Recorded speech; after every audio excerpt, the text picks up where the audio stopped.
Welcome everybody back into Nerd Sesh. As always, I'm Carson Breber and alongside me is Logan Camden, and we are back with some more NFL season preview content today. Apologies that we did not have a show yesterday. I was in Denver, Colorado seeing our pal Theo Ash, among others. He is still a strange kid, but he was doing well, for anybody who's wondering. And what we did have yesterday was a very, very long video about Chris Paul that I made. Worked very hard on covering what made him great as a player, his all-time winning impact, why he's one of the greatest players ever, why a lot of people don't see him that way, and why there are a lot of myths about his career that form a more negative perception of him than is deserved, and debunking some of that and really going in depth with all of it. So check that out if you want. But today we're back to football, and Logan, we are talking about your favorite division in the world, my friend, the AFC North, a great division on its own, but an extra special one for you as a Steelers fan. We're not going to start with the Steelers, though, unless you're feeling particularly wacky and you're picking them to win the division, which I wouldn't push pat you, but you're not doing that this year. Who do you have on top of this division? I'm not, although it wouldn't be really that off-brand if I did. No, you love your Steelers. I am taking our division rival, the Baltimore Ravens, to win the division this year, posting the same mark they did last year, 13-4. And currently, the Ravens are my pick to represent the AFC and go to the Super Bowl. It's tough picking against Patrick Mahomes, but I really believe in this team and their formula. And it goes a little bit against the grain with some of the teams we've discussed already. The Ravens have a lot of turnover this season. They lost 15 players in the offseason, including their defensive coordinator, Mike Macdonald. He has moved on and is now going to be the head coach of the Seattle Seahawks.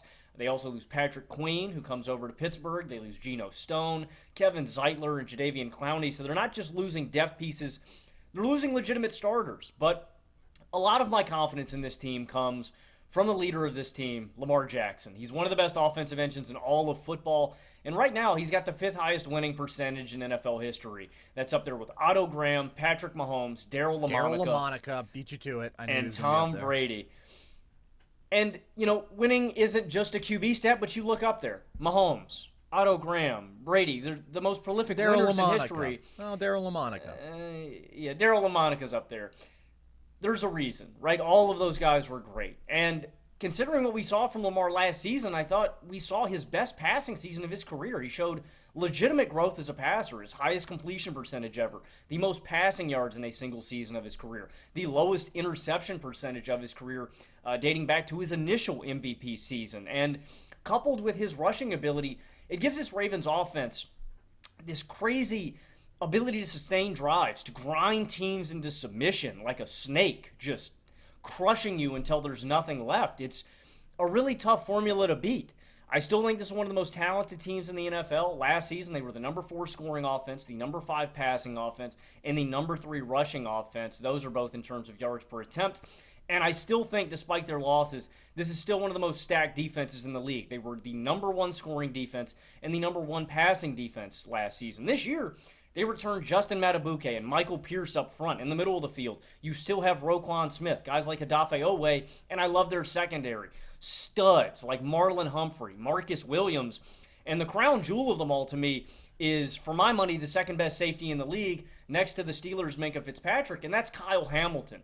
And a guy that I'm expecting a breakout year this season is Trenton Simpson out of Clemson. With the departure of Patrick Queen, I expect him to just showcase his talents even more with more opportunity. So the big question to me is, can this defense replicate the level of success they were at last year down Mike Macdonald?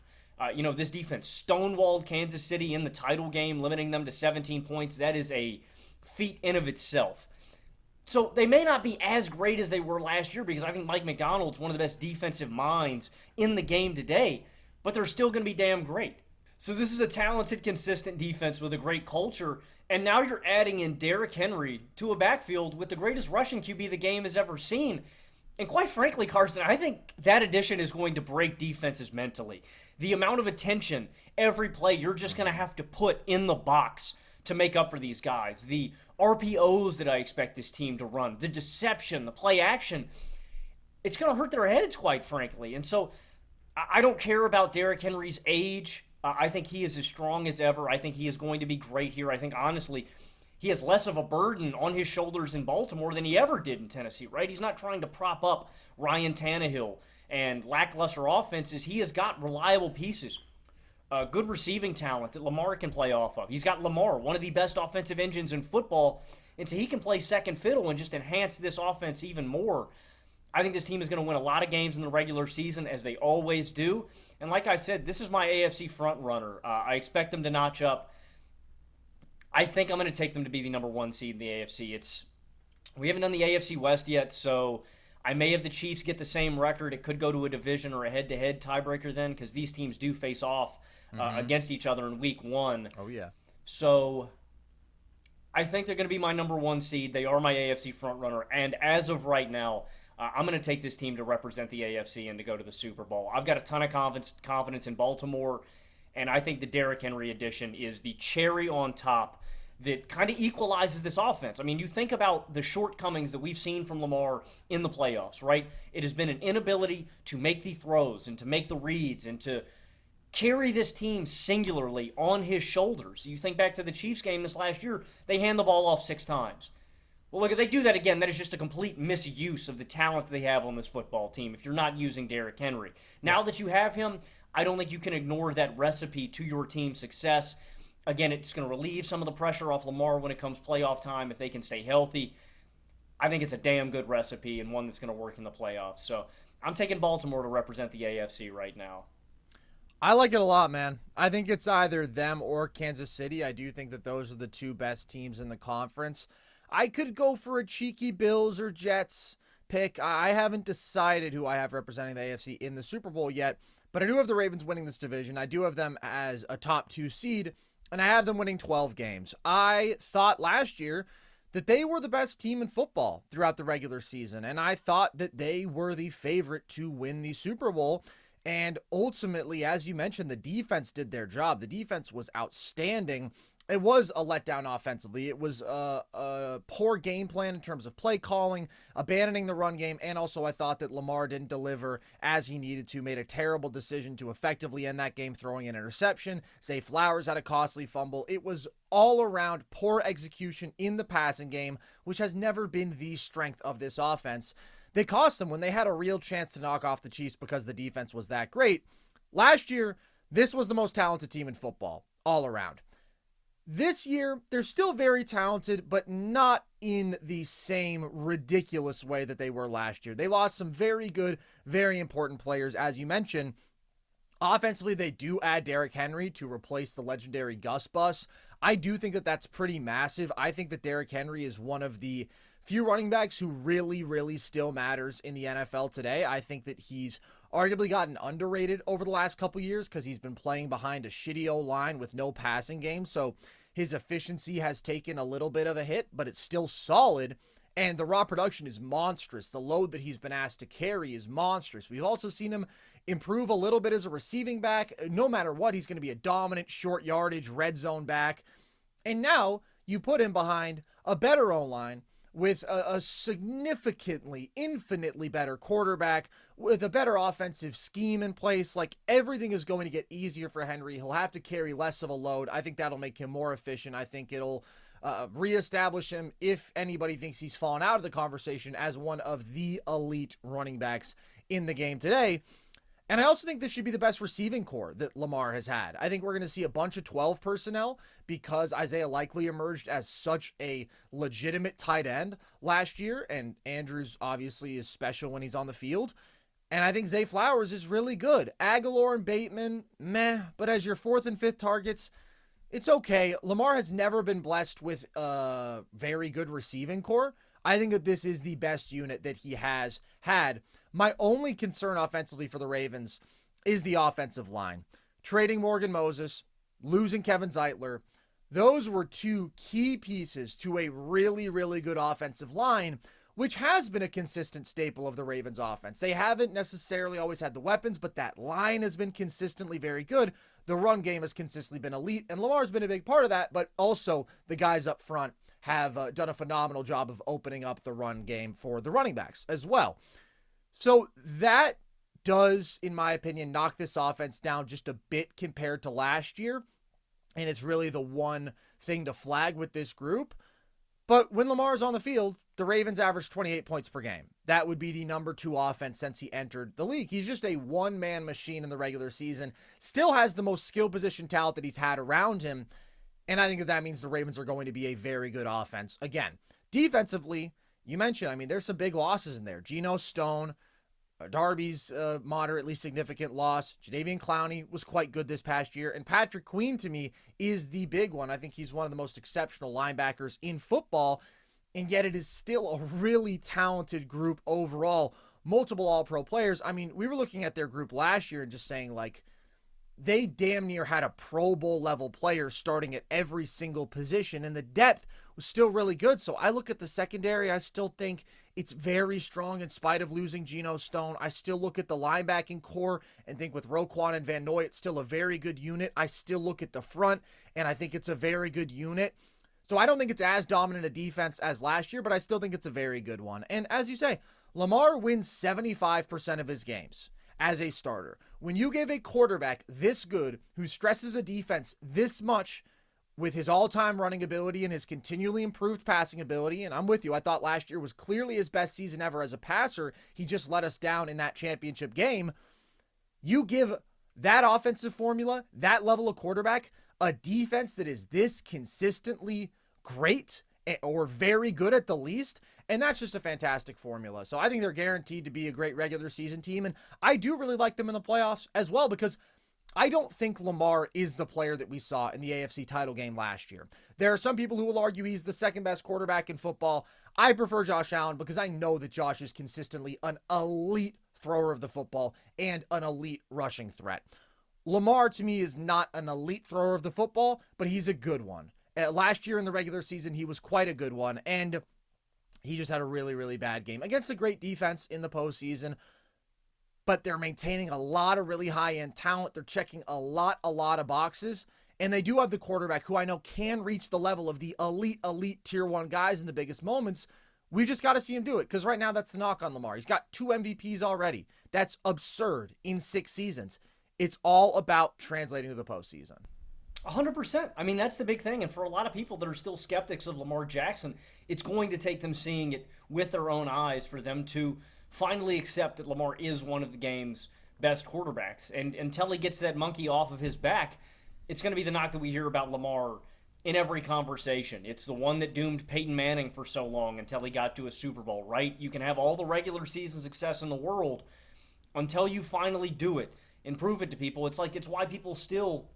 And this is not a knock on Joe Burrow whatsoever, but because Joe Burrow's been to a Super Bowl and he's been to the AFC title game and he did it in back-to-back seasons, people automatically elevate him to the best QB in the world conversations, when I think it's really close between all of those guys, right? The margins are very slim. And the big thing is I do trust Lamar to make the throws, man. I trust him to be on time. I trust him to make good decisions. I think he's got one hell of an arm. In a lot of ways, I think people are underestimating him a little bit. And I don't want to absolve him of all the things that happened in the AFC title game. As you mentioned, that is a costly decision that he made at the end of the game to turn the ball over. He had another turnover where he fumbled early in that game. I don't want to absolve him of everything in that football game, but I also don't think the offensive coordinator, I don't think the Ravens did him any favors with that game plan. I think you come back this year again with all this skill position talent, with Derrick Henry, you lean into what won you regular season games, lean into your bread and butter, and beat teams up doing that.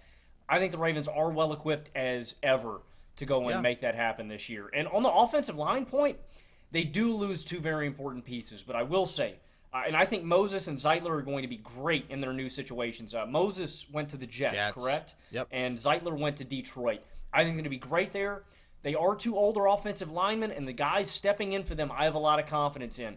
Patrick McCarry has been the depth swing guy on basically every position along the line these past couple of years. The guy has experience in every spot, at guard, at tackle, at center. I like Falele. Lindenbaum and Ronnie Stanley are 2 of the best games offensive linemen for my money. They are important losses, and I don't want to undersell them, but I think the Ravens, if there's any team that is well-equipped to replace those guys, it's Baltimore. And with Baltimore, as much as I hate those Ratbirds, they have got a rock-solid culture, a rock-solid identity, and they are damn talented. And, to overlook all of that, I think would just be making a a fundamental misstep with this team. So I'm agree. really, really confident in Baltimore. Yeah, I don't think that you can pick anybody else to win this division, honestly. I know we were talking to Joel Moran. I think he's picking the Bengals to win the division. I just look at that Cincinnati roster and I say they have way more holes. They have way more question marks. Like, even with Baltimore's losses, they were coming from the position of, again, the most talented team in football with an elite top 3 quarterback. Like, that's where you look at last year and you just think it's got to sting. Because the Super Bowl window for Baltimore is still open, of course, but I don't know that it'll ever be more open than it was last year when the Chiefs team had the most limited offensive personnel that they've had. You actually held them to 17 points. You had the best defense in football and a good group of skill position guys around Lamar with still that elite line. Like, they had a lot of boxes checked, and I do think it hurts to let that one slip away. But it's Mahomes, it's the Chiefs. That's what they do. They break hearts and they take names. I do just want to reiterate some of the stuff about how ridiculous Lamar is, because that's another thing. If you're going to pick the Bengals to win the division, Joe Burrow has never been as good a regular season quarterback as Lamar. When there have been moments where you argue Burrow over Lamar, and I prefer Lamar over Burrow now because I think he's improved as a passer, but if you look a couple years ago, it was about translating to those high-stakes playoff environments when you might need to push the ball down the field through the air. Just what level are you at as a pure passer of the football, because you're going to need to reach a high level there to win in the playoffs. But in terms of regular season, right, just destroying these average teams over a 17-game slate, like Lamar has always been more transformative. He's always been significantly more impactful in the regular season. That hasn't changed. So I just think they check too many boxes, man. You mentioned the RPOs and the play actions and how that's going to become even more dynamic with Derrick Henry in the offense. Lamar already averaged over 9 yards per play action attempt last year and over 10 yards per RPO pass attempt. He was top 5 in the league in passing and rushing yards per attempt, Logan, among all players, not among quarterbacks for rushing, among all players. Like, this dude is a special, special talent. And in the regular season, he's been as good as anybody, and I just don't see how anybody disrupts that formula. They are too good all around while also being great at the most important position. Yeah, and I mean, Derrick Henry made Ryan Tannehill the best play-action quarterback in football for back-to-back seasons, right? Like, yeah, this is a guy who's already great out of play-action because of the threat of his legs. To be fair, a better Derrick Henry than who we're seeing today. Although Derrick Henry is still very, very good. That was clearly far and away best running back in football. One of the best running back peaks ever. I mean, to what he was doing. But, I mean, it's going to enhance Lamar even more. And you hit on the big thing to me with the rest of these teams. As much as I love the Steelers, as confident as I am, as I am in them, as much as I like Cleveland and as much as I like Cincinnati, like, all of those teams have significant question marks about, one personnel group or one side of the football. I don't really, have any about Baltimore. Baltimore, to me, is as consistent as they come, and I can't pick against them. Agreed. When Lamar's healthy, they're an automatic elite football team, and last year was the best team that they've had, but this year is not too far off. I think that they are going to win a lot of games, and I think they have a lot of playoff potential. After that, though, things do open up, Logan, and I have a very strong feeling we're not going to agree on the order here. Who do you is second in the division? I'm going to guess it's your Steelers. Yeah, I have the Steelers at number 2 in this division.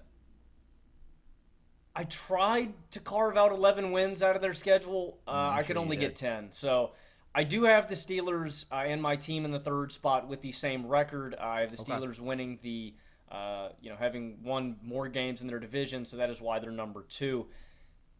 I'm anticipating the same sorry-ass takes about the Steelers that I hear every year, that this is finally the year we see the Steelers' downfall, that this is the year that they're going to bottom out. I've been hearing them for 4 or 5 years now, like every single year. It's doomsday in Pittsburgh. This is the year the offense is going to bite them in the ass. I'm betting on the Steelers' track record. I'm betting on the Steelers' defense and the immense faith I have in Mike Tomlin.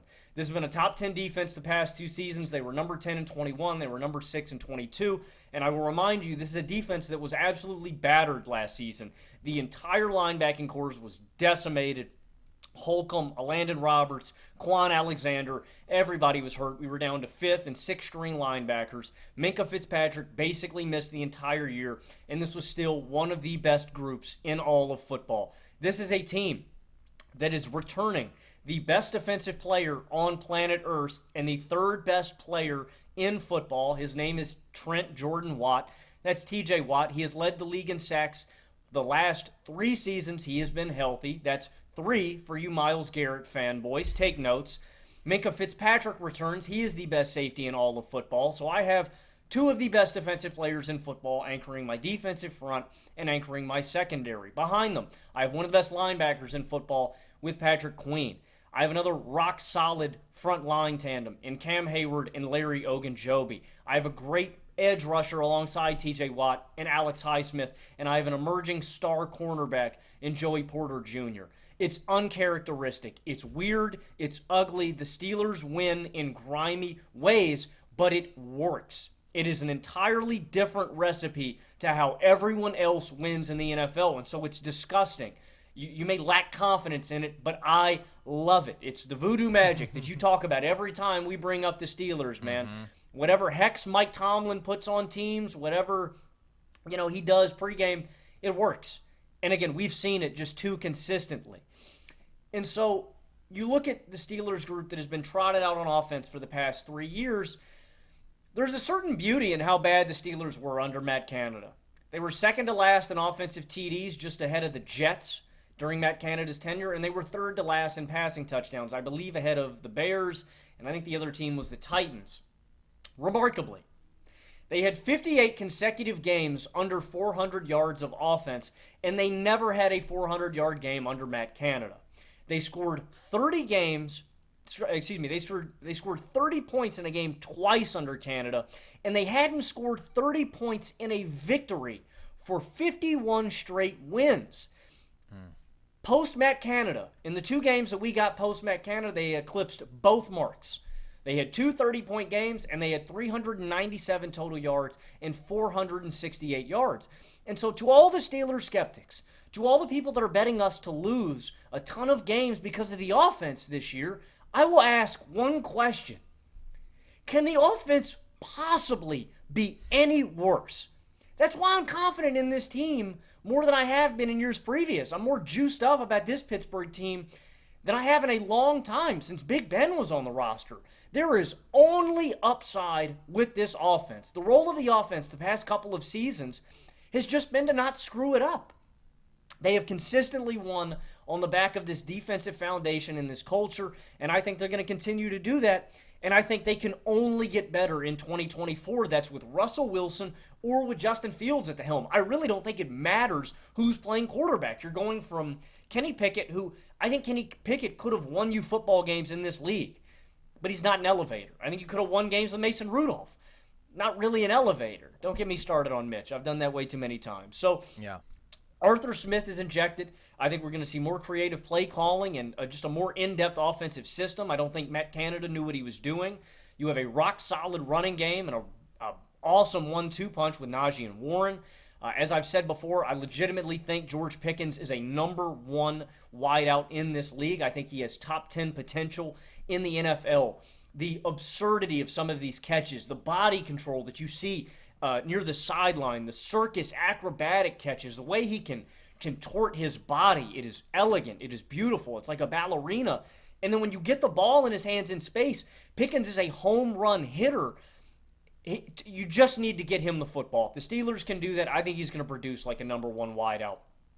His name is George, and the G stands for get him the ball. If it's Russ, if it's Justin Fields, I don't care who it is. If they can get the ball to George Pickens, the offense is going to have success. My one concern with this football team, it is the offensive line. And I'm a little worried because you've seen, and you can see it in the track record of the Steelers' draft history. You don't invest this much in your offensive line in the draft if you're not seriously worried about them. Dan Moore Jr., our current starting left tackle, sucks. He is a bum. He is going to get someone killed this year. Mark my words. If it's Russ, if it's Justin Fields, you want to stake your reputation on one of your quarterbacks getting brutally murdered on the field, Logan? It's going to happen. Murder. Let me get this cooked here for a second. Okay. I'm specifically worried if Russell Wilson is playing QB because he lacks head mobility, and we've seen it in preseason. not only because of Russell Wilson's flaws and shortcomings as a quarterback of his own, doesn't want to throw over the middle of the field, takes way too long to get through his progressions, has no internal clock, will not scramble, will stand like a statue in the pocket, and he's not particularly accurate or on time. Him behind this offensive line scares the hell out of me because Russ could get rocked. Fields at least has the, propensity to go and make a play with his legs. His internal clock may be busted. He may have his issues with his arm and his accuracy and being on time. He can at least get out of the pocket and make something happen when everything else breaks down. Russ can't. So Dan Moore to me is a huge question mark. Rookie Zach Frazier out of West Virginia. Western Virginia is in Virginia. West Virginia, he started a lot there, and he's got a lot of experience at the center spot, but he had a less than stellar preseason. So we've got two big question marks on our offensive line in Dan Moore and Zach Frazier. Those guys scare me. I think the recipe, move Broderick Jones over to left tackle and start our rookie Fontenot at right tackle once he returns from the knee injury that he's battling. I think that is the strongest group that we can trot out. It's going to be a less than average starting unit, but that is the best unit that we can trot out there. And specifically, too, I don't think this is a bad run blocking unit. I think they are a more than capable run blocking unit. I just worry about them in pass protection. I think this is a probably bottom 10 to bottom 5 pass blocking unit. But again, with all of this together, it's a rock-solid defensive culture. It's an offense that can only climb. They're going to be really good in the regular season. I trust all that. It's can they win a playoff game? To me, it's not really the question of is this team going to be good in the regular season? The Steelers are always good in the regular season. The questions are they going to win the division? Probably not. How high of a seed are they going to be when it comes playoff time? / are they going to make the playoffs or just be an above-average football team? And the third question is, are they going to be ready and can they win a playoff game finally? Because the uphill battle that the Steelers are going to face, as are other teams that don't have that star quarterback, is the issue that I've mentioned with a lot of these prospective playoff football teams, like the Browns, or, maybe you like the Colts or the Titans this year as a sleeper pick. You are going to be losing the quarterback battle every single time, no matter who you are playing in the playoffs. If it's the Bills, if it's the Chargers, if it's the Texans, if it's the Ravens, if it's the Chiefs, every other team that is going to be in the playoffs that is not named Pittsburgh is going to have a better quarterback. And that is a problem in of it itself. Personally, if the Steelers make the playoffs, I think that is a testament to Mike Tomlin and his defense, and I'm just going to be happy to be there because I don't think the Steelers' offense is playoff caliber, but the defense is. And so that's the next step for the Steelers. They've been doing this every year for the past 5 seasons. Suboptimal offense, great defense, great culture. Can they finally win a playoff game? I don't know. We'll see. But I think this is a great regular season team. I think they're going to finish second in this division. We always battle with all the teams in our division. We always play close games. We're competitive in every matchup. And again, the offensive improvement may not be drastic, but we're going to be better than last year. Because if we're not, I'm going to pull all of the non-existent hair out of my head, and it's going to drive me crazy. So, I think you're going to see a lot of detractors about the Steelers that we're going to finish third or we're going to be at the bottom of this division. They say it every year. I think I'm probably one of the lone people that is going to take the Steelers to make the playoffs and to be second in this division, and I'm okay with that. Again, I've been planting this flag for 4 straight years. I'll do it again for my 5th year. I think the Steelers are going to be good in the regular season. I think they win double-digit games, and I think they make the playoffs. Yeah, you're going to be a little bit mad at me, Logan. You're going to be a little bit Shocker. mad. I'm not shocked. I'm not surprised. No, I didn't think you would be. I have the Steelers winning 8 games, and I was caught between 8 and 9. And I've never thought that the Steelers would suck in recent years, but I have consistently been 1 to 2 wins low on them. It's that difference between being one of the better teams to miss out on the playoffs and the worst team to get into the playoffs. And 2 of the last 3 years, they have found a way to be the worst team to get into the playoffs. Here's the thing. It feels weird even talking about them because they don't play by the same rules as everybody else, as you mentioned, because they have been able to sneak into the playoffs in 2 of the last 3 years with abysmal offenses, with abysmal quarterback play, with negative point differentials, things that just don't add up, and yet for them have been consistent over 3 years, which isn't the biggest sample size ever, but it's pretty crazy to do 3 times in a row, things that throughout the scope of NFL history are rarely done. I think the problem is I really don't think the offense is going to be much better than last year at all. And I never liked Kenny Pickett. I was low on Kenny. I tried to get you to see the light for a long time. I said, Logan, this man is doing nothing at the level of an above average NFL starter, arguably even an average NFL starter. You didn't want to see it, but it was true.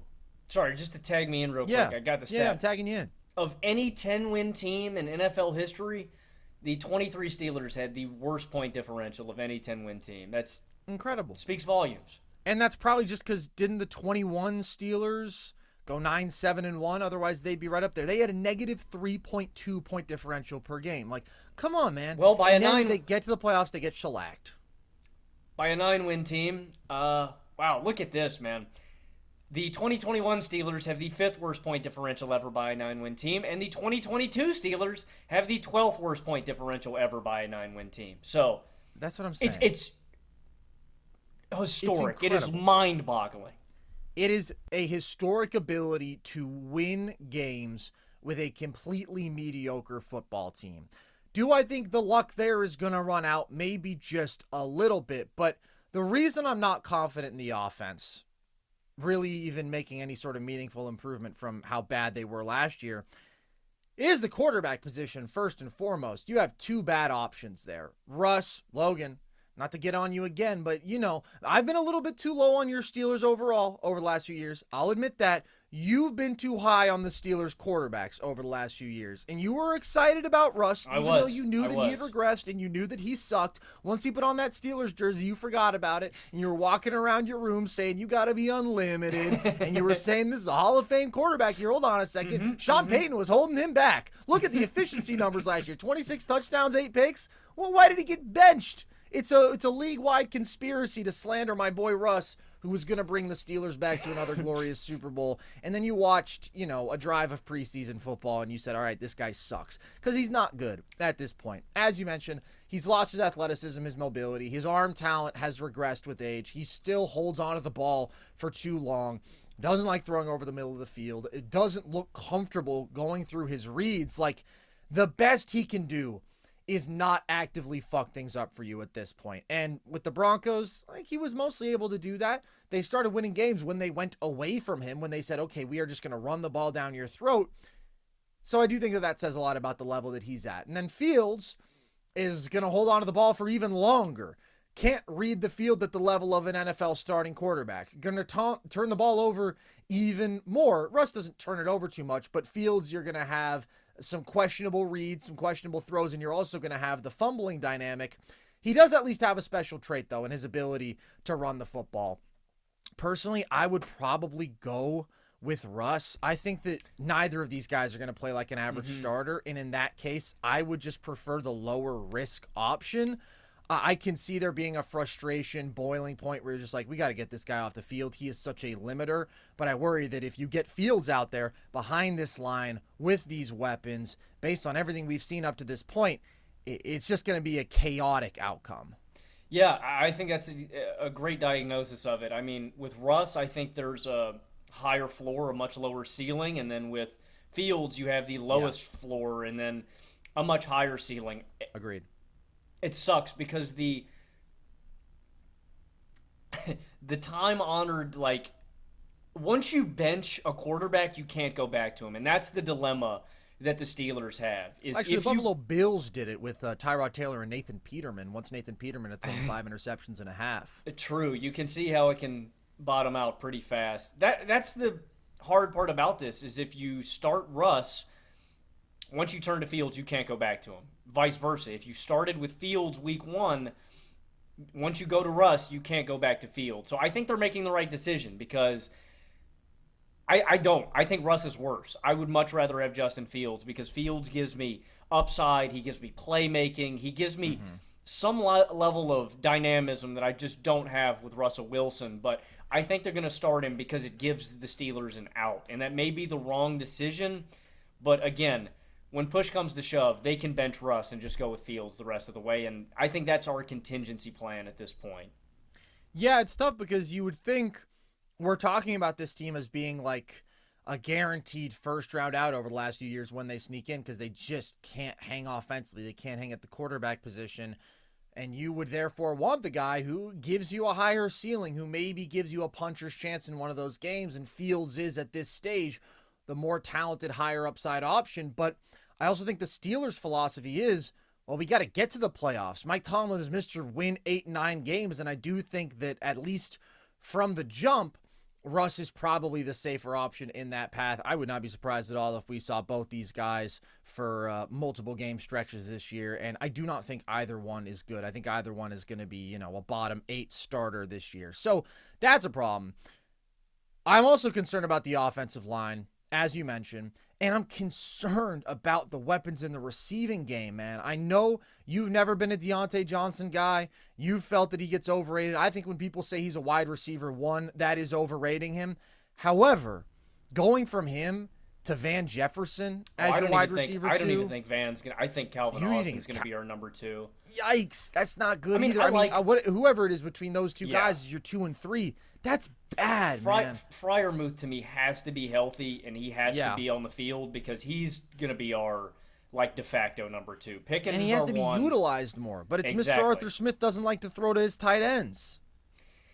Well, I think they need to utilize 12 personnel a lot with him and Darnell on the field, one for run blocking purposes, but also actually use them, and that does scare me a little bit. I like Van a little bit. I like Austin a little more, but those guys are completely unproven as options. Yeah, that's very concerning to me. It's just like when I look at the quarterback position, I go bottom tier. I look at the receiving room overall, and as much as you can like Pickens and you can like Freiermuth, it's a bottom tier receiving room, man. I mean, the options outside of that are just brutal.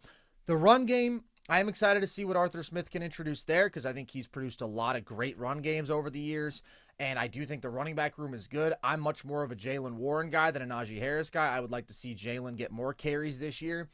But even with that run game, with a poor offensive line, definitely a below average offensive line, and with no passing game, it's just tough to be efficient there. So I don't know. If they landed Brandon Ayuk, that would change everything. That wouldn't make them some contender in my eyes, but that would make them a playoff team. Then I would pick them to win 10 games because then it's okay, you have a dynamic game-changing playmaker on the field alongside Pickens, right, with the running back room. Okay, now we're talking about, a below-average NFL offense, but that would be really nice for the Steelers to have. I don't think they're there. I think we're looking at a bottom 5 to 7 offense again, and the defense will be very good. There's just no question about that. They were plus 11 in terms of turnover differential last year, which is something we often look at as a swing factor and say you're not going to replicate that. The Steelers are a bit of an exception because they're basically always positive there. They always force a lot of turnovers. Plus 11 is a little exceptional even for them, but it's not insane that they would be close to that again this year. And they were a great red zone defense, and I think Patrick Queen is a home run signing for them. So I think that they have just added to the talent on this defense. And the final thing about that too, you think about the biggest hole that the Steelers have had in their defense, and it has been that linebacker spot since Ryan Shazier suffered that career-ending injury, right? It's been really just a revolving door of guys in there. It was supposed to be Devin Bush, who is actually now with Cleveland. Good luck, man. That guy stinks. It was Devin Bush for a minute. We tried to bring in Miles Jack last year. I liked our linebacking core with Cole Holcomb and Alexander and Landon Roberts, but none of those guys could stay healthy. So I'm cautiously optimistic that, he's going to be available, and that if he is on the field, it's the best linebacker we have had point-blank period since Shazier. Yeah, he's an absolute stud. And it's going to be certainly one of the 10 best defenses in football. It could be a top 5 defense in football.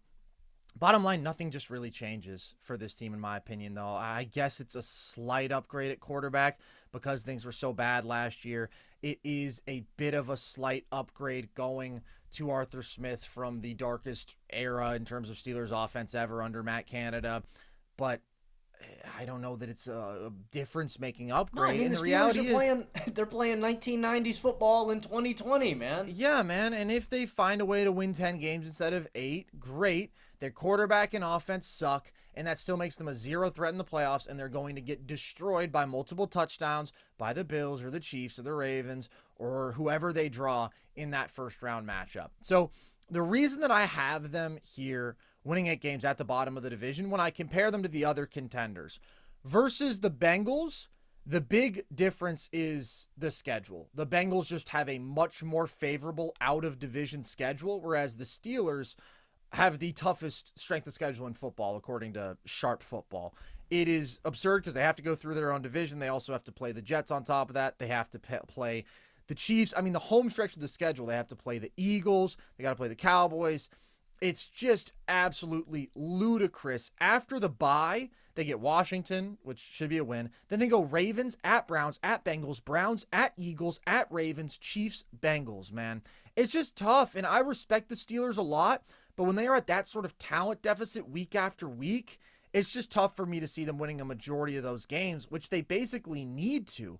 So that's why I have the Bengals just slightly above them in this division, because I think I probably like the Steelers roster a tiny bit more. Versus the Browns, though, I do think that there's a gap. And the gap is that both these teams have great defenses. I would argue the Browns' defense is a little bit better. And both teams are very limited at the quarterback position. However, where the Steelers have a poor offensive line, where the Steelers have bad weapons in the receiving game, the Browns have an awesome offensive line. They have a high-end wide receiver one. They have a really good pass-catching tight end. They have good depth in the receiver room with their third and fourth options. And their quarterback at least has more potential. I'm not a Deshaun Watson guy. I'm pretty out on him. But I do think that there is just a much more reasonable formula to them being a solid offense because of the talent they have everywhere but the quarterback position, where the Steelers are still very much lacking. Yeah, I mean, I understand that. I think the Steelers' defense is better, and tough schedule, tough division, nothing new. Same shit, different day. I believe in Mike Tomlin. I believe in this defense. And until I see it, until I see them falter, finish. I also don't think the Steelers have finished last in the AFC North since 1984. So to predict that, we just haven't seen it. And as a Steelers fan, I'm going to have to see it before I start predicting it. You know, it's just really hard for me to imagine that, man. The Steelers play up to competition. Is Mike Tomlin going to have these guys ready to play a playoff football game is the big question at the end of the day, if they get there. We had the appetizer last week. Now it's time to feast. College football is back. Don't miss any of the action. Jump in at DraftKings Sportsbook. It's a full slate of games for week 1, including the big matchup in Atlanta between the preseason number 1 and number 16. This is going to be DraftKings' biggest college football season to date. Enjoy the ride now all the way through the expanded playoffs. Plus, all newbies getting into the college spirit, here's something extra special. New DraftKings customers bet $5 to get $200 in bonus bets instantly. Score big with DraftKings all college football season long. Download the DraftKings Sportsbook app now and use code NERDS. That's code NERDS for new customers to get $200 in bonus bets when you bet just $5. Only on DraftKings. The crown is yours. But I understand the argument, and I'm high on the Browns too. I have them third in this division. You have them second, I presume. Correct. I initially had the Browns at 10-7. Again, I think what is true about a lot of these teams, I think this division is going to cannibalize each other. I think the Bengals, Browns, and Steelers are all just going to take chunks out of each other. It's what they do every year. So instead of having the Browns at 10-7 the way I initially predicted, I'm going to have them at 9-8 and barely miss the playoffs. Oh, okay. And it's a miracle that this team was successful as they were last year with their QB play last year. I mean, you go from Deshaun, who was 5-1 as a starter, played like ass. You go to DTR. You go to, PJ Walker. Shout out PJ. Incredible. You go to the Jeff Driscolls of the world. And then you land on Joe Flacco. The quarterbacks combined for 4,000 yards, 24 TDs to 23 picks with a completion percentage of 57 and a passer rating of 73.7, but it was on the back of an elite offensive line, a solid running game supplemented by Jerome Ford after Nick Chubb's devastating knee injury. I'm hoping he returns. But you're right, there definitely is a little more upside, and I can understand you being more optimistic about this offense. If Chubb returns from his knee injury and can play, say, from – because I wouldn't bring him back immediately, right? Kind of like how you saw with Indianapolis last year with Taylor and Zach Moss, staggering Moss and Taylor throughout the season, and then, week 12 and on, you really give him the majority of the touches. That's what I would do with Cleveland. I would gingerly bring Nick Chubb back throughout, the weeks. I wouldn't go full bore and give him the full workload, but you have Amari Cooper. Jerry Jeudy has his problems. I don't think he's some stud that I thought he was going to be out of the draft, but he's a solid number 2 option. David Njoku is kind of quietly one of the league's best tight ends, man. I really believe in Njoku. Yeah. And this defense is great last year. It's why they were so dominant. Number 1 versus the pass. They were number 8 in pressure rate. Myles Garrett, he may not be as good as TJ Watt, but he's a damn good number 2. Zadarius Smith is a great edge rusher. Your boy, JOK, you predicted him as one of the breakouts last season, Carson, for this defense, and he was a stud. This secondary is great. Denzel Ward, Juan Thornhill, Grant Delpit. To be quite frank, I would predict the Browns to make the playoffs in basically any other division in football. The reason that I'm predicting them to finish in number 3 in this division, to be quite frank, is my Steelers bias. I'm not picking them to finish below number 2. But it also stems from a complete lack of faith in Deshaun Watson. If Deshaun starts all 18 weeks, he's probably the best quarterback option in this room. I'm hearing that they signed somebody. It's Jameis. No, it's escaping me. They brought in somebody today. I'm hearing reports from like Pro Football Network that they're going to trade Jameis Winston. I don't know. They're looking to trade Jameis Winston. That who did they sign? Because of Huntley?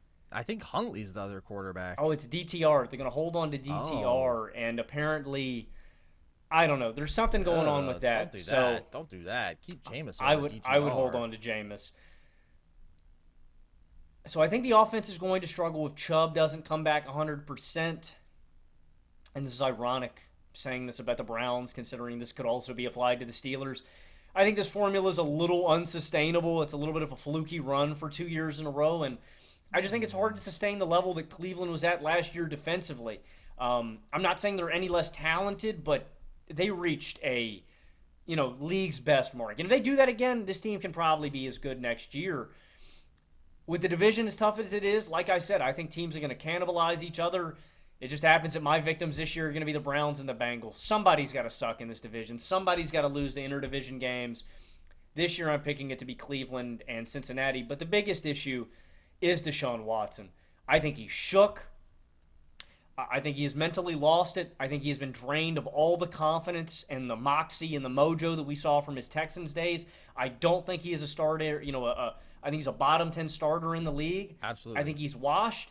And the biggest issue to me, and I said this at the time of the contract, I've reiterated this countless times as we talk about the Cleveland Browns and the Deshaun Watson situation. Deshaun Watson, you can say this about Russell Wilson too, has no incentive to play meaningful football. Because of all the guaranteed money that is in his contract, he has no reason to, one, play or play well. He's not earning his money. And again, you could say that about Russ. He already earned his money from that mammoth Denver Broncos contracts, 2 of the worst in NFL history, to be real. And so that's why I just have no faith in Deshaun Watson. And you got to pick somebody. That's what sucks about the AFC North every year. It's the toughest division in football. It is old school, nasty, cold ball at the end of the year. Just how we like them. Just how we like them, man. Somebody's got to lose out. I'm not going to pick it to be my Steelers. I'm going to take it to be Cincy and Cleveland. It could very well be Pittsburgh. I think it's Baltimore, and then it's whoever you pick. And again, as I've said, if you've heard any of our previews up to this point, a lot of this is going to stem at who is the healthiest from November to early January. These teams play all of the interdivision games from November to the start of January. Who has the healthiest team is probably going to determine a lot about how this division shakes out. Yeah. Before I get into my Browns take, dude, I forgot to get on you as we were talking about the Steelers. You still have a stand-up act to perform, my friend. I do. Whether you like it or not, last year we bet a stand-up routine written by yours truly on that Steelers-Bills playoff game, and the Steelers lost, and they lost big. And you got a big, beautiful stand-up routine to perform, pal, and I'm not forgetting. Yeah. It's fine. We've waited 7 months, 8 months even, but the day is coming very soon. Yeah, I did try to go last year. The stand-up place was not performing. I performed it to, I think, 8 people at this random bar near my house. I don't really think that counts. It was not recorded. No, that doesn't count. That doesn't count. Almost only matters in horseshoes and hand grenades, buddy. I do plan on being almost belligerently drunk for it, though, so I don't have to suffer through it. I can enjoy it. As long as you remember your lines. I'm going to be reading off of it because what you have written is, frankly, vile and cringe-inducing, and I want to know people Beautiful. that Powerful. hopefully people will logically infer I from hope the fact not. that I'm reading that. In fact, that might be a violation of the act if they can tell. Or if you in any way so much as wink, nod at the audience to indicate, hey, I'm doing this against my will, then it doesn't count and I'm writing you a new script and you're doing it again. We will And if find. you do enjoy it due to your drunkenness, I promise you will be the only one enjoying it. Oh yeah, no, it's not going to be a fun time for Oh, anybody it's in terrible. the crowd. It's pretty bad. Oh, it's going to be just We will awful. find a location. I will suffer through it or enjoy it. We will see. And I'll probably get somebody to live stream it on the Nerd Sesh TikTok. Thank God, dude. We're all about accountability here at Nerd Session. You have not been held to account, and I just won't stand for it any longer. The Browns, I do like. I think that this team is so close to being an actual powerhouse. The problem is that they are bad at the most important position in football, and that's what Deshaun Watson is until further notice. I'm not expecting a comeback. We've seen 12 starts now. He's been bad in just about all of them. 2,200 yards, 14 touchdowns, 9 picks, 6.5 yards per attempt, passer rating under 82. Struggling to read the field, struggling with accuracy. You say bottom 10 starter? Absolutely. I mean, probably even a little bit lower than that. Would you rather have Deshaun or Russ for this year, though? The two worst quarterback contracts ever, by the way. Russ. You'd rather have Russ. I mean, when you put everything together, yeah, Russ. Oh, like Deshaun Watson being a terrible person? Yeah, I mean, also. Oh, that's not really what I'm asking. Yeah, I mean, honestly, I think Russ has shown that he can. I mean, dude, Deshaun's been inaccurate. He looks flustered back there. Also, Russell Wilson sees ghosts back there, man. You know how they always said that about Sam Darnold in New York? Yeah. Russ hears footsteps, man. He hears footsteps creeping. Yeah, he sees the ghost of Malcolm Butler. Yeah, I mean, they both stink, but I think I'd rather have Russ. Okay. What about you? I think that there is at least some potential that Deshaun bounces back. Again, we have seen 6 starts over each of the last 2 seasons, but I think there was at least some potential because he is still so much younger, still closer to his athletic prime, and in just such a superior offensive situation. That's another thing. I guess that's not in a vacuum, but just any Browns quarterback, I would have more faith in improving upon the results we've seen over the last couple years compared to a Steelers quarterback. But I do still think Deshaun has more talent at this stage within him somewhere, but it has not been accessed in a Browns uniform. So I'm not optimistic about that at all. But it's, as I said earlier, if I'm going to pick you to make the playoffs with a bad NFL quarterback, you better be good at just about everything else. And the Browns actually are. They are good at just about everything else. The line is elite. We will see what Nick Chubb looks like when he returns. It would be unprecedented for a running back to still maintain a high level after 2 massive traumatic knee injuries like this at his age. I'm pulling for him because I think he's been the best pure runner of the football that we've seen over the last couple years. You would think it would be season ending, is career ending, I should say. But I am hopeful that he gets back out there and is something close to the version we've seen before. That's not what I'm expecting. I literally mean hopeful there. I'm not banking on Nick Chubb ever being close to the same player that he was, unfortunately. But I think Jerome Ford is fine. And I think with this offensive line, you're going to have a productive, effective run game, even without Chubb, although it will take a step back from what it was 2 years ago when they were incredible there. But then it is the dudes who you have in the passing game. Amari Cooper is fantastic. Njoku, as you mentioned, is a borderline elite receiving tight end. Jerry Jeudy, I do think, is a good third target. I wouldn't want him as my second target, but as like effectively your third receiver behind Amari and Njoku, I think he's quite good. And I would take Elijah Moore over Logan, not to rub it in, but Calvin Austin, Van Jefferson, any of the dudes competing for that wide receiver 2 spot in Pittsburgh. I think the 4th target in Cleveland is clearly better than. So that's where I just think they have more dudes. Offensively, they have a lot more guys who can do their job at a high level and make up for their limitations at quarterback. And then defensively, I mean, they were just absolutely insane last year. 1st in yards per drive, 2nd in points per drive. That's how you win 11 games with the worst collective quarterback play in football, which is probably what they had. Maybe Flacco saved them from that, but they were definitely probably behind the Jets. But I mean, it was. You're right. It was horrible. Now I'm thinking about it: the Jets, Falcons, the Steelers.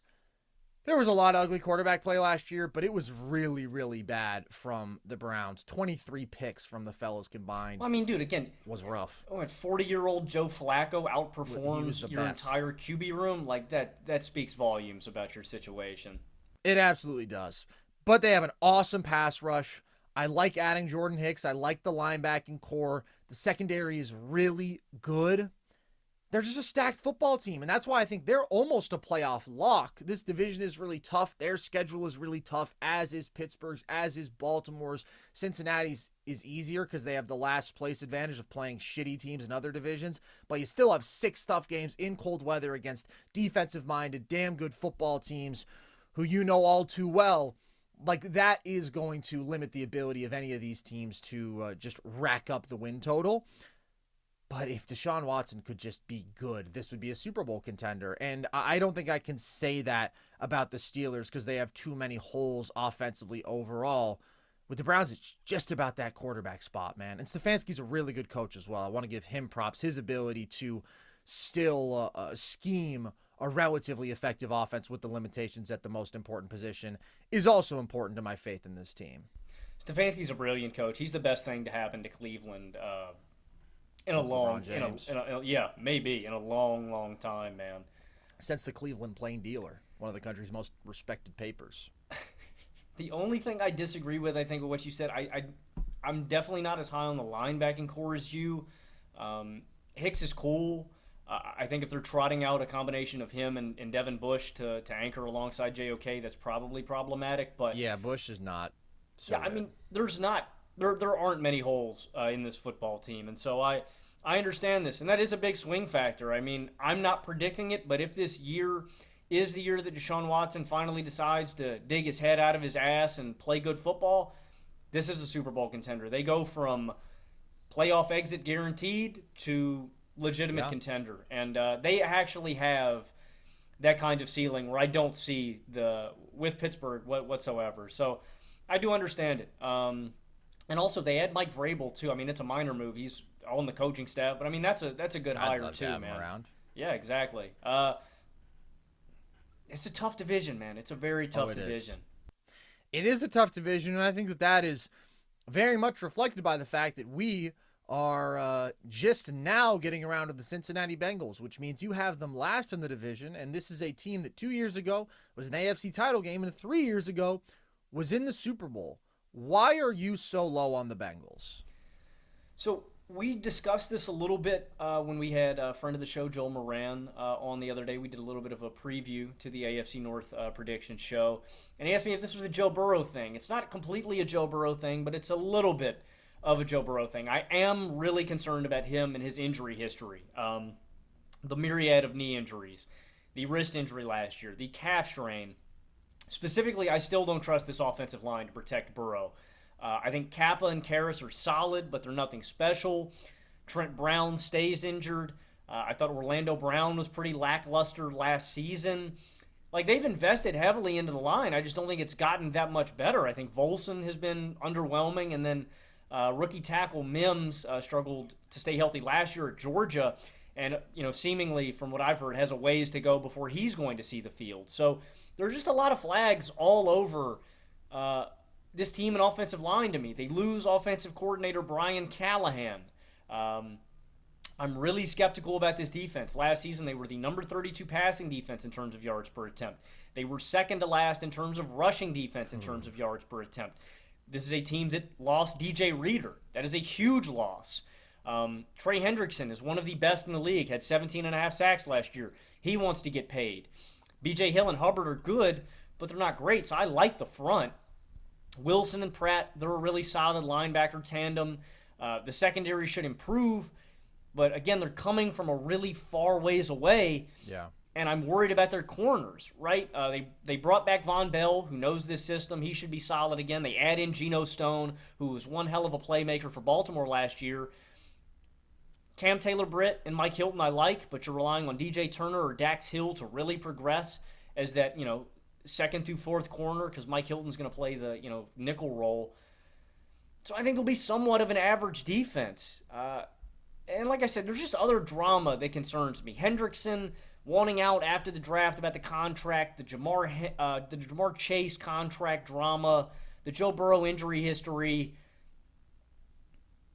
I think there's two guys that are going to have to put this team on their back, and that's Joe Burrow and Jamar Chase. Agreed.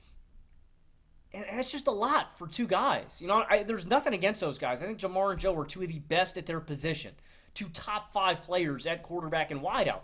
And they can do it. They definitely can. But I look at the rest of this roster and I go, man, I have questions. I have questions. The offensive line, the change at the offensive coordinator spot, the defense overall. To me, if this team is going to win double-digit games, if they're going to make the playoffs, if they're going to be a real contender, it's all about Joe Burrow and Jamar Chase doing their thing on offense. And again, I'm not writing that off. I'm not saying that can't happen. But that's just a really big burden on those two guys. And if you lose one or the other, oh my gosh, we're in trouble. If you lose Burrow for any stretch, I'm worried. I'm sweating. If you lose Jamar Chase for, and you don't have Tyler Boyd to step up, right? You have T. Higgins and Tyler Boyd the past couple years. If you're missing those guys, they do add in Mike Gesicki, who I like. But if any of those guys miss teams, I'm really worried about this team completely falling off. And so I know their schedule is easier comparatively to the rest of the teams in this division. I just have a lot of red flags about the Bengals, and so I've got them going 8-9 and bringing up the rear here in the AFC North. I'm also concerned about Cincinnati. I also have them missing the playoffs. I do have them winning 9 games and finishing 3rd in the division, and the schedule is a big component in that, but I'm worried about this team, man. The defense should be better. But you mentioned how abysmal they were last year. I like Geno Stone as an ad. I like bringing back Von Bell. I think the safeties were disastrous last year. That should be an improvement. But this defense didn't do anything well last year. And I don't see enough improvement to think that this is suddenly going to be some above-average unit. I like Lou Anarumo as a coach. I have a lot of respect for him. But his defense took a huge step back last year. And I think they took a slight step forward this year, but not enough for me to be confident in that being a strong unit. And offensively, I'm more worried about the Bengals than I have been. Part of that is that the offense wasn't very good last year with Burrow. They averaged just 20.3 points per game, and Burrow was not good on the field last year. I mean, he found his rhythm after a few weeks, started playing better. I do think that he was hampered a bit by an injury early in the year, but it was definitely the weakest extended stretch that we've seen from him since his rookie year. And my concerns are much less about him than they are about everything around him in this offense. They were 31st in rushing yards last year, and I don't think the Joe Mixon loss matters. I don't think that Joe Mixon's very good. I also don't think Zach Moss is very good. I watched him with the Bills for years. He produced fine behind the Indianapolis Colts offensive line. I saw what he looked like in the Bills offense, and I am not optimistic about what he's going to look like behind this offensive line, which has been a weakness. And as you mentioned, we'll see what's up with Mims. They signed Trent Brown. I think if they were an average unit, that would be a win. Without Tyler Boyd, that receiving core that has been such a strength of this team is a little weaker. I mean, Burrow really has 2 reliable targets now, and it's an elite wide receiver 1 and a damn good wide receiver 2. But the lack of depth in the room is really, really concerning to me. And as I was talking about earlier in relation to a Lamar Jackson, Burrow hasn't led elite regular season offenses. He's never led a top 6 scoring offense. The Bengals, when they were racking up 10 wins in 2021, 12 wins in 2022, they were relying on also having a legit defense, and they were not close to that this past year. And I am a bit worried about Burrow's health because we're not talking about 2 major season-ending injuries in 4 years. As you say, there are a lot of red flags here, and when I look at the overall talent up and down this football team, as I say, the Browns, you're great at everything but the quarterback position. The Steelers, the defense is awesome. I have concerns about the offense, but you know that defense is going to carry you to 8 wins, 9 wins, whatever it may be. I'm with you. I look at this Bengals team, and I think they are elite at quarterback. They are elite at wide receiver 1.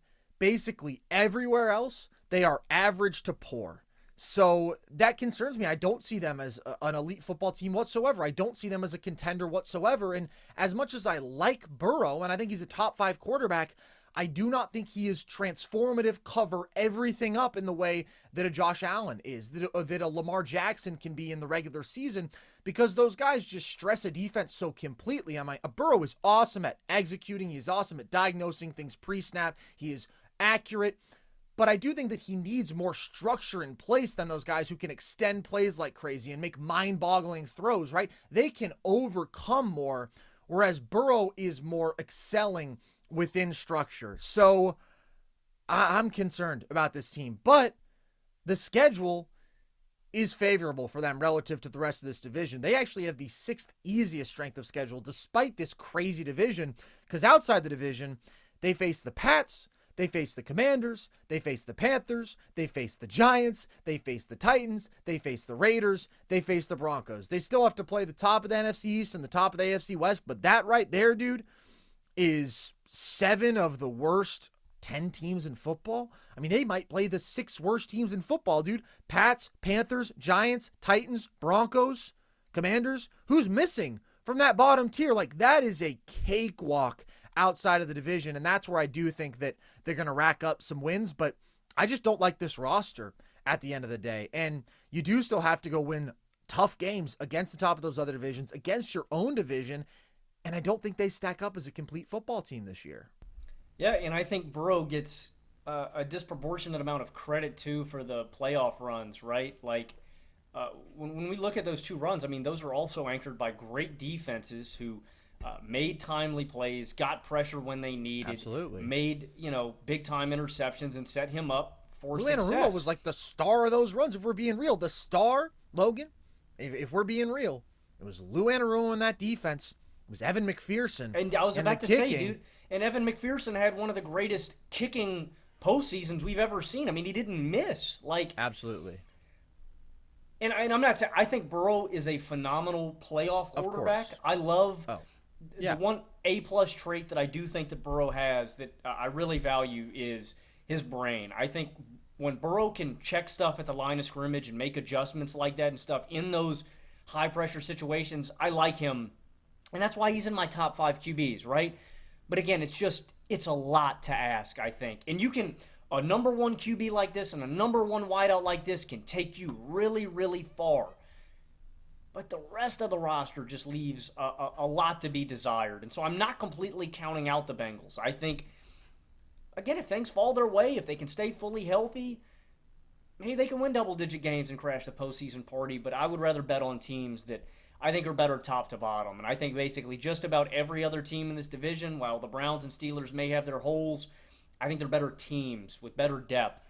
And I think the Bengals are lacking in that respect. So, yeah, I think this is back-to-back years where the Bengals finish at the bottom of the AFC North. Agreed. And, well, not on them finishing at the bottom of the AFC North, but fundamentally agreed with the outlook on the team. And when I say that Lou Anarumo in the defense and McPherson were the stars of the playoff run, I'm not trying to diminish Joe Burrow, because I do think that Joe Burrow and Jamar Chase are the best players on this football team. I think Joe Burrow is top 5. I think he's awesome. But when you just think about these playoff games and the things that have swung them fundamentally, I mean, Evan McPherson makes 4 field goals in a really tight win over the Titans. The defense absolutely confounded Patrick Mahomes, forced him into mistakes in the second half of that AFC title game in a way that we haven't seen. Like, Burrow hasn't played above his standards in the postseason. It hasn't been that he's elevated his game. His overall production there is very pedestrian. It has been him, of course, being a really, really good quarterback, but the team as a whole excelling.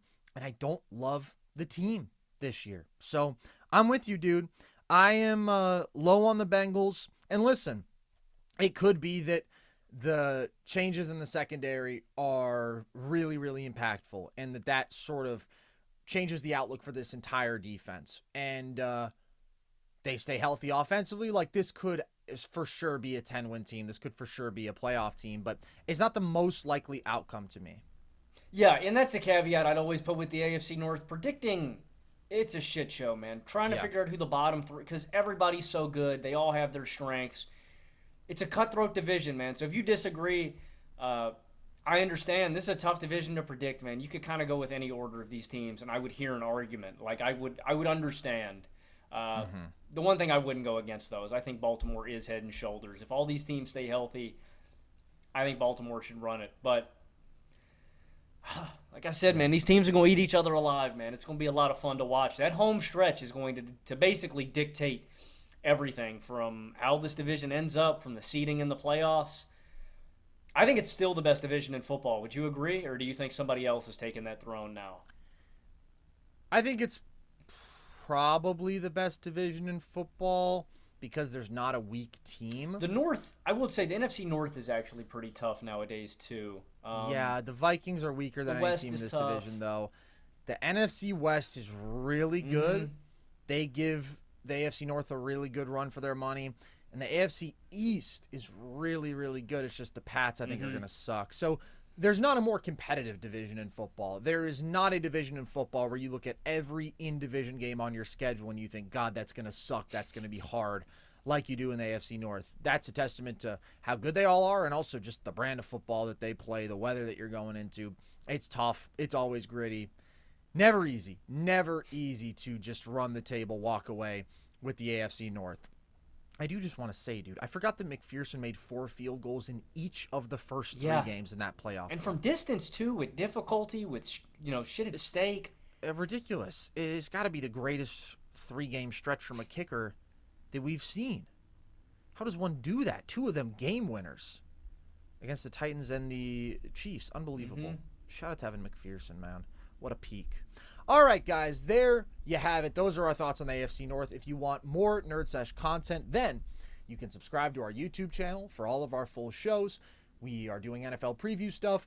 We've done a bunch of rankings throughout the offseason for the NBA, and we have trivia content, always a bunch of fun collabs with other creators who we love, and we have video essays like the one that I did on Chris Paul. Want to do more stuff like that on NBA history, great players, themes, evolution of the game, things like that until we have more current basketball to talk about. So stay locked in for all that. If you want, you can listen to the show across audio platforms.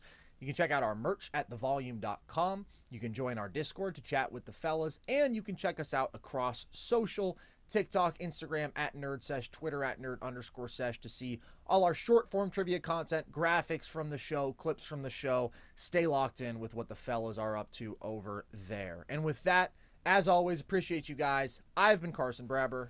I have been Logan Camden. And this was Nerd Sesh.